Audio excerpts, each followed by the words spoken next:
ان في حاجه اسمها نظام تمثيلي، يعني سيستم، نظام عقلك بيمشي بيه. وقلنا ان احنا كلنا عندنا 3 انظمه كده جوه دماغنا، نظام حاجه اسمها بصري ونظام حسي ونظام سمعي. كلنا عندنا ال3، ولكن في واحد بيبقى كبير. عارفين كده الاخ الكبير في العيله اللي بيقود العيله، في واحد بيبقى كبير فيهم، وبالتالي بيأثر على شخصيتي، بيخلي شخصيتي ليها شكل معين. فانا لو النظام البصري بيأثر على شخصيتي، فهيبقى شخصيتي ليها شكل معين مختلف عن حد نظامه البصري نظامه حسي او سمعي. البصري بيفكر ازاي؟ الشخص البصري بمنتهى البساطة خالص هو شخص صوته عالي، بيتكلم بسرعة. يعني ان يمكن الناس اللي متابعاني وتشوف اللايفات بتاعتي، فانا بتكلم بسرعة، حتى انا دلوقتي بتكلم بسرعة. فالشخص البصري شخص بيتكلم بسرعة، صوته عالي. شايفين حركة ايديا؟ الشخص البصري دايما بيحرك ايديه. يعني كتير بحاول احط ايديا كده، بس الشخص البصري دايما بيحب يحرك ايديه، بيحب الحركه كتير، بيحب يروح ويجي ويتحرك. دايما هتلاقيه بيميل دايما للاماكن المفتوحه، للاماكن الواسعه، الاماكن محبش يقعد في مكان ضيق، بيتخنق، الاماكن الضيقه بتخنقه. كمان بيلاحظ التغيرات بسهوله، بيلاحظ التغيرات بسهولة، بياخد باله من عينه بالتغيرات، بياخد باله من التغيرات اللي بتحصل، بياخد باله من لما مثلا حد يغير لون، مثلا مراته تغير لون شعرها، الكلام ده كله بياخد باله من التغيرات اللي بتحصل في الصورة. بيركز قوي في التفاصيل، يعني سوري، مش بيركز في تفاصيل الصورة. يعني ايه تفاصيل الصورة؟ يعني لو داخل البيت والبيت مكركب ده بيضايقه، يحب الحاجات تبقى في مكانها، الشكل منظم، الدنيا رايقة. ده الشخص البصري. الشخص البصري بياخد قراره بناء على الحاجات اللي بيشوفها بعينه، الحاجات اللي انت بتعملها له. ده الشخص البصري. الشخص الحسي، سوري، السمعي. الشخص السمعي هو شخص بيتكلم باعتدال، بيتكلم باعتدال، صوته متوسط، حركاته متوسطة. الشخص ده بيسموه في مصر الشخص الودني. ودني يعني ايه ودني؟ يعني الشخص اللي بيتأثر بالكلام. اكتر شخص بيتأثر بالكلام اللي شخصيته سمعية، اللي نظامه التمثيلي سمعي. الشخص اللي هو بيبقى سمعي ده شوية اكتر حد بيتأثر لما حد بيقول له حاجة، الكلام بيأثر جدا عليه، آراء الآخرين بتأثر جدا جدا فيه. الشخص ده بيحب التفاصيل، فلو دخل كورس هيقولك انا عايز اشوف العناصر بتاعة الكورس. بيهتم قوي بان هو يسمع راديو، يسمع تلفزيون، يسمع حاجة. ودانه زي ما بيقولوا كده بيعرف يسمع كويس. طيب ده الشخص السمعي. الشخص الحسي هو شخص هادي، يتكلم بالراحة، صوته واطي. يعني اعلى حاجة بالنسبة له ممكن تبقى ده. المشاعر والاحاسيس رقم 1 في حياته. لما بيجي بيعمل حاجة بناء عن احساسه. الاحساس ده رقم 1 بالنسبة له. مهم بالنسبة له جدا جدا الطبطبة وحد يحس بيه.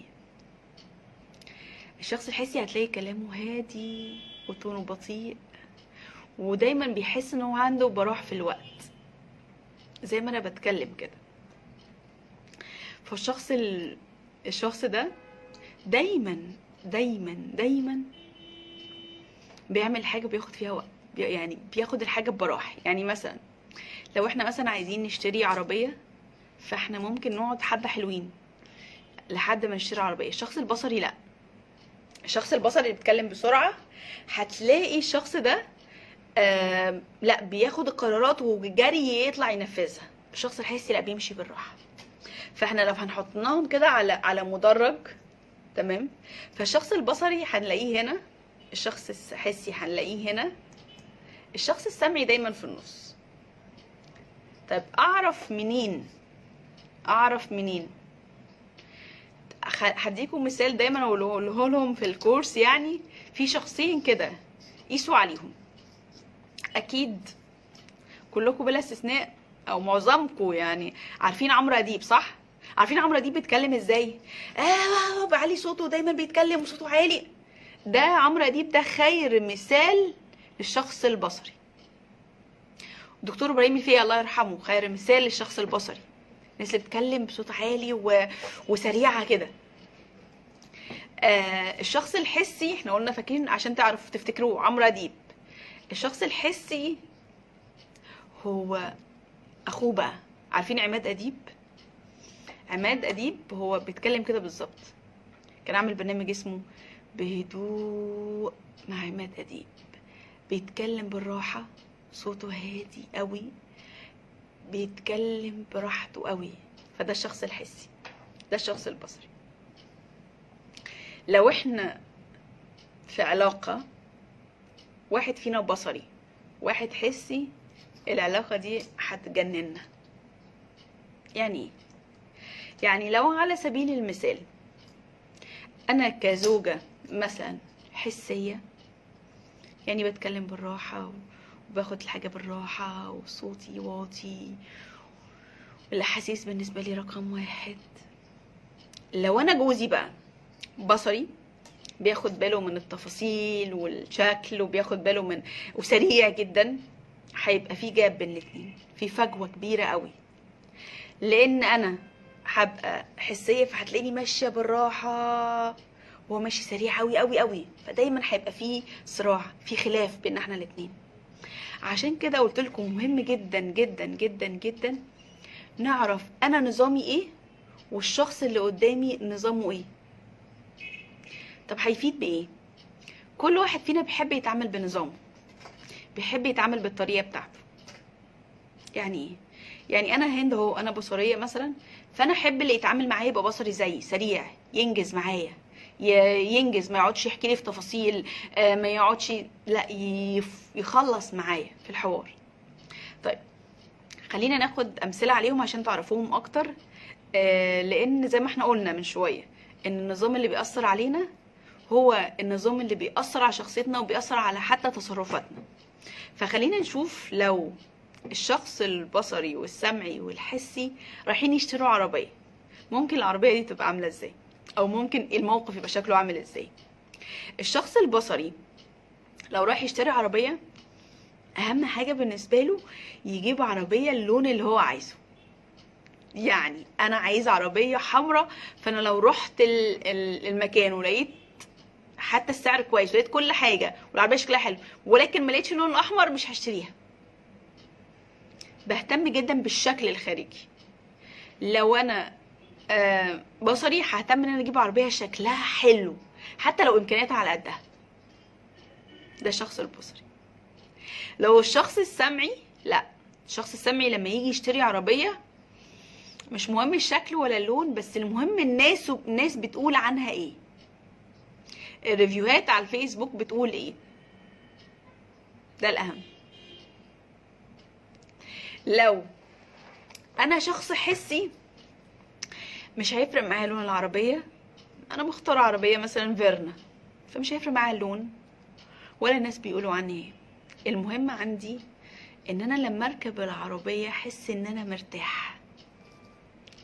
مهم عندي ان انا احس كده وانا راكب العربيه ان انا قاعد مرتاح والكرسي مريح وناعم، احس ان التكييف حلو. ده الشخص الحسي. طيب الشخص، تعالوا نشوف في الحب. في الحب في الحب او في الجواز، يعني الشخص البصري يعرف ان انت بتحبه لو عملت له حاجة. لو عملت له حاجة، الشخص البصري يعرف ان انت بتحبه، عملت له حاجة دي سواء كبيرة او صغيرة، يعني لو جبت لها خاتم الماظ او جبت لها حتى باكل باب، بس المهم ان انت عملت حاجة، عملت effort، مجهود. طيب الشخص السمعي لو جبت له خاتم الماظ ولكن ما قلتش كلام حلو، مش هيحس ان انت بتحبه. فالشخص السمعي اكتر بيحتاج ان احنا نسمع مننا كلام حلو. طيب الشخص الحسي. الشخص الحسي هو شخص لو جبت له هديه وقلت له كلام حلو ولكن ما طبطبتش عليه، خدتوش في حضنك، مش هيحس بالحب. فهمتوا انا كان قصدي ايه في الاول؟ انا كان قصدي اقول ان انت لازم تفهم شخصيتك، تفهم شخصيه الطرف اللي معاك. فانا لو جوزي حسي، هو محتاج مني ايه عشان يحس بالحب؟ محتاج اكتر حاجه ان انا اطبطب عليه، اخده في حضني. فما ينفعش طول النهار والليل عماله اقول له كلام حلو وانا مش بطبطب عليه خالص. لا، اكتر هيساعده اكتر ان اطبطب عليه. لو شخص سمعي، ف اكتر حاجه هو محتاجها يسمع كلام حلو. انت دنيتنا، انت الناس، انت ما انا بحبه بس انا ما بقولوش كلام حلو، لازم اقوله كلام حلو. لو شخص بصري لازم اعمل له حاجه، حتى لو اي effort اعمل معاه حاجه حتى. طيب، فاذا كل واحد فينا عنده نظام تمثيلي.